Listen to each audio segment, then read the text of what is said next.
안녕하세요. 산부인과 전문의 이유정입니다. 저는 산부인과 전문의로 10년간 일하고 있습니다. 안녕하세요. 산부인과 전문의 이경원입니다. 저는 의사로서 한 20년 정도 했습니다. 실제로 제 진료실에 피임 상담으로 오시는 분들이 되게 많으세요.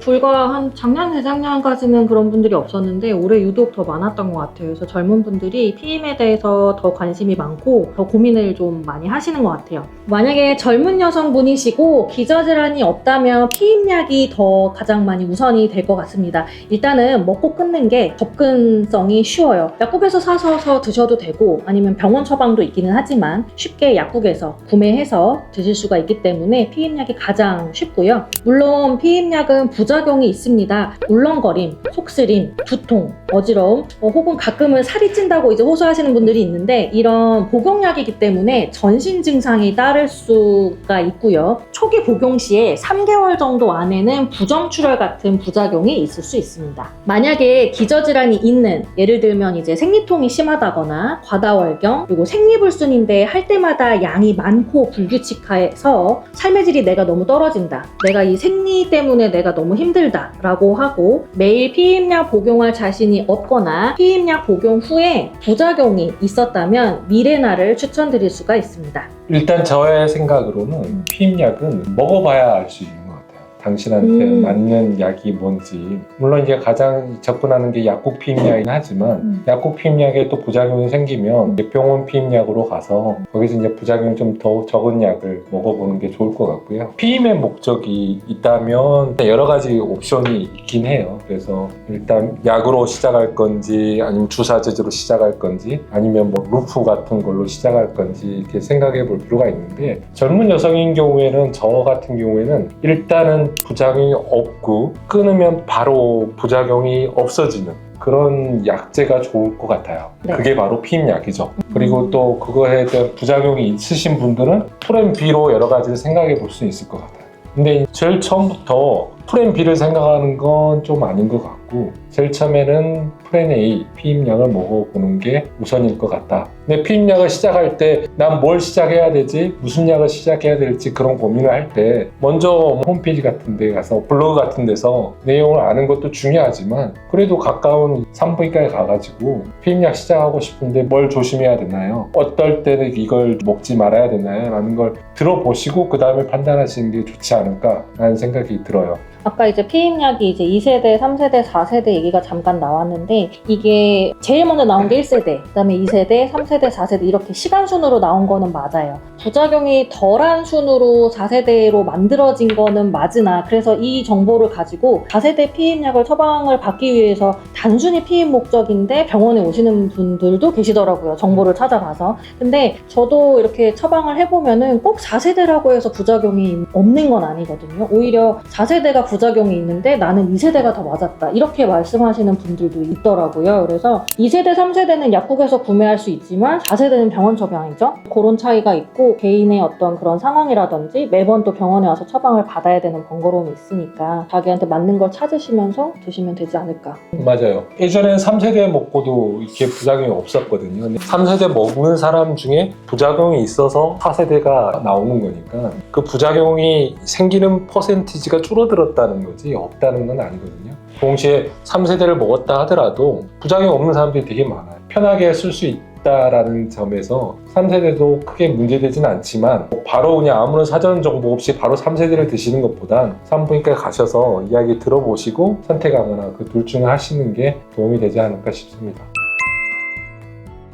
질의사정도 좋은 효과적인 피임 방법인 것 같아요. 불꽃이 튀었는데 뭐 어떻게 뭐 방법이 없다. 뭐 예를 들어 뭐 콘돔도 없고 다른 불꽃이요? 방법 네. 불꽃이 뭐야? 불꽃이 튀었는데 도저히 방법이 없다 그러면 질의사정을 하는 방법도 방법이라고 생각해요. 질의사정이 임신 실패율이 되게 높아요. 거의 20% 정도 되거든요. 그래서 분명히 질의사정으로 피임을 했는데 임신돼서 이제 오시는 분들이 똑같이 하시는 말씀이 질의사정 했는데 임신됐어요. 그리고 또 많이 하시는 피임 방법이 이제 주기법이잖아요. 근데 주기법도 피임 실패율이 굉장히 높아요. 거의 한 25% 정도 되기 때문에 피임은 꼭 2가지 이상 해주셔야 100%를 만들 수 있습니다. 이 주기법 같은 경우는 날짜를 저희들이 포인트로 두고 피하는 거잖아요. 네. 이게 또 맞지 않는 게 당신들의 생리가 그렇게 규칙적이지 않을 경우도 있고요. 맞아요. 동시에 또 이제 배란 때쯤 당신들이 느끼는 그 배란 점액이 배란 점액이 아닐 수도 있는 그런 맞아요, 거기 때문에 맞아요. 상당히 좀 조심스러운 방법이고, 피임의 주도권은 여자가 갖고 있는 게 좋아요. 그러니까 질의 사정을 생각하고 관계가 이루어진다는 건 그건 주도권을 남자한테 주는 거거든요. 그렇다는 건 나의 몸에 대한 주도권을 자기가 갖고 있는 게 아니고 나의 몸에 대한 주도권을 남자에게 주는 거라는 거죠. 그것은 자기의 건강에 대한 반기일 수도 있어요.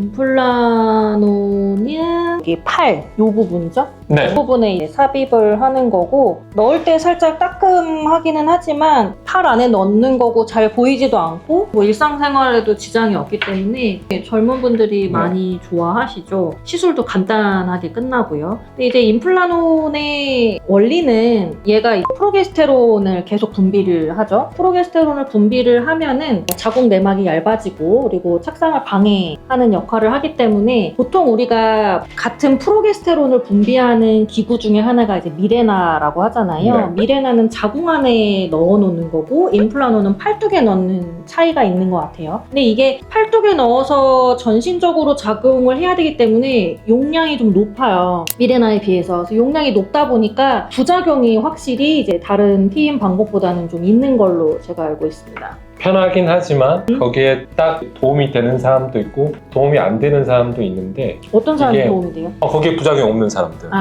그걸 알 수 있는 건 막상 넣어봐야 된다는 거죠.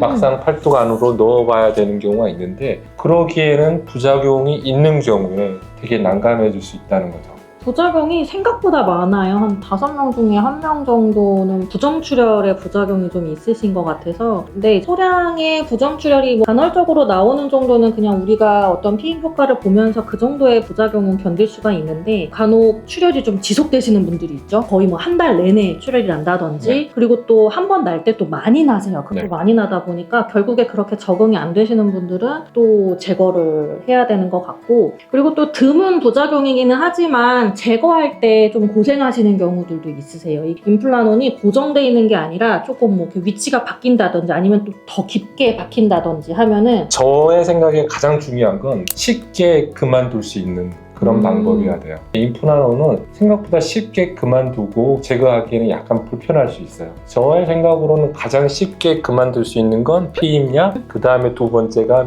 루프, 3번째가 임플라논이라고 생각을 하거든요. 비교를 하자면. 네, 그래서 저의 개인적인 선호도로만, 이건 또 뭐 취향의 문제이긴 하니까 맞아요. 임플라논은 마지막으로 추천해 드릴 수 있는 약이다라고 생각이 돼요. 시작과 끝이 편하고 접근성이 쉽다. 그리고 부작용이 생겼을 때 경구 피임약은 바로 끊으면은 대부분 괜찮아지기 때문에 좀 더 편하다. 근데 임플라논은 제거하기가 어려울 것 같다. 장점이 많은 경구 피임약을 굳이 피하고 임플라논을 쓰는 이유는 번거롭고 귀찮고 잊어버리고 나중에 또 응급 피임약을 먹어야 되는 그런 불편함이 또 있으니까, 그래서 임플라논을 택하는 건 이해가 되는데, 그렇지만 임플라논은 약간은 좀 마지못해 하는 그런 선택권이었으면 좋겠다라는 바람이 있어요. 근데 이게 사실 약간 선호하는 의사가 있고 선호하지 않는 의사가 있어요. 근데 맞아요. 저희 둘 다 약간 선호하지 않는 의사라서 편협성이 좀 생길 수도 있을 것 같은데, 실제로 제가 진료할 때도 그래요. 진료할 때도 경구 피임약을 드시고 오신 분들이 부작용을 제가 해결해 드리는 건 좀 더 쉬운 것 같아요. 그런데 임플라논으로 인한 부작용으로 오셨을 때 그거를 해결해 드리기가 저도 되게 힘들더라고요. 에스트로겐도 막 고용량도 쓰고, 근데 아무리 써도 피 계속 나고 이런 경우들을 좀 보다 보니까 좀 개인적으로 계속 좀 그런 생각들이 좀 자리가 잡히지 않았을까. 임플라논을 쓰고 부작용이 있을 때 결국엔 임플라논을 빼야 문제가 풀리는 경우가 맞아요. 많다는 거죠. 맞아요. 임플라논이 있는 상태에서 그 부작용을 치료하기는 조금 오래 난감할 걸려요. 때가 있다는 거고, 그래서 편하긴 하고 거기에 딱 적응이 되는 분들한테는 추천하되, 너무 좋아요. 시작하는 사람들한테 임플라논을 처음으로 추천하는 건 약간 머뭇거려진다 정도 선이고, 만약에 그걸 썼는데 난 너무 너무 좋아. 그리고 빼는데도 문제가 안 돼 있고 한 번 더 넣었는데 문제가 없었어. 그러면 임플란트를 쓰는 데는 큰 문제가 없다. 그걸 쓰는 것도 큰 문제는 없다라고 생각이 돼요. 오늘은 피임의 선택에 대해서 한번 이야기를 나눠봤는데요. 각각의 장단점이 있고 상황에 따라서 잘 선택하시면 될 것 같습니다. 저희가 또 다른 정보 가지고 또 오겠습니다. 감사합니다. 다음에 봬요.